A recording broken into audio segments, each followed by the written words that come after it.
Alors j'ai lancé l'idée dans une présente vidéo. Vous savez que dans mes vidéos, parfois, dans, dans le flux, j'ai des idées nouvelles pour d'autres vidéos.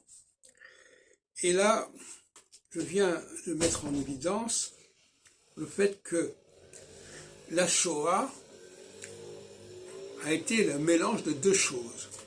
C'est un syncrétisme, vous savez, je travaille beaucoup sur le syncrétisme. C'est le syncrétisme entre l'antisémitisme et la xénophobie. Pourquoi? Parce que j'ai étudié des textes récemment à ce sujet, que j'ai mis d'ailleurs en ligne. Jusqu'en 1942, on a affaire à des juifs allemands. Ce sont les juifs allemands qui sont dans la tourmente et qu'on ne cherche pas forcément à supprimer, mais qu'on veut mettre sur la touche ou en marge, ou en tout cas on veut les séparer, pour éviter la promiscuité, puisque c'est le mot-clé qui emploie actuellement. Ce qui change à partir de 1941-42, c'est quand l'Allemagne se dirige davantage vers l'Est, puisqu'elle va occuper même l'Ukraine et l'URSS en partie, et qu'elle va se retrouver avec toute une population juive, notamment dans les shtetls de Pologne, etc. Et ce sont des juifs qui ont une autre apparence, et puis en plus qui sont à la fois étrangers par la langue, par l'apparence, etc. Et donc, c'est ce mélange, c'est l'antisémitisme, mais qui se métamorphose en une espèce de volonté d'extermination, parce qu'il se mélange avec la xénophobie. Et d'ailleurs, on entend des propos à ce sujet. Autrement dit,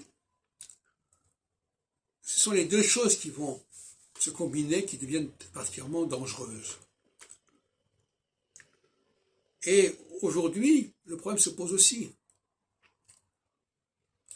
Il y a à la fois un rejet des autres, parce qu'ils sont d'origine juive, etc., plus le fait qu'ils sont israéliens.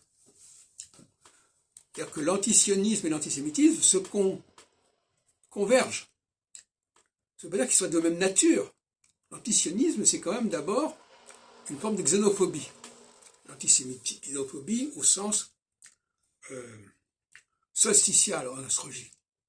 Alors que l'antisionisme, l'antisémitisme, c'est une rejet de l'autre, en tant que un moi-même qui est autre, en quelque sorte, qui me ressemble, qui a la même culture que moi, ce qui a été le cas en Allemagne ou en France, mais qui vient donc, qui n'a pas une culture étrangère, mais qui a une structure mentale différente.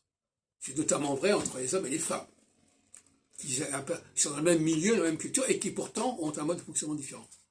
C'est à peu près la même chose que ça qui se passe. Donc ça, c'est l'antisémitisme. Cet antisémitisme, il est exacerbé par les phases équinoxiales. Ça ne veut pas dire qu'il y a un rejet, ça veut dire qu'il y a une prise en compte. En phase équinoxiale, on prend en compte ces différences-là. Et on évite qu'il y ait trop de choc à ce niveau-là.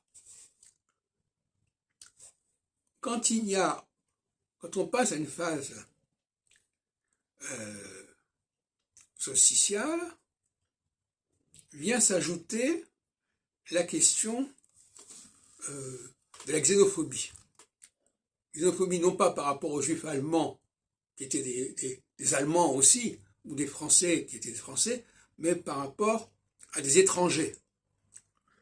À des étrangers qui viennent d'un autre pays, d'une autre géographie, d'une autre culture. Voilà comment les choses se passent. Alors, c'est ce qui s'est passé entre 1935 et 1945. On est passé d'une phase d'antisémitisme à une phase de xénophobie. Et ça a changé le mode de fonctionnement, le mode de gestion de tout cela.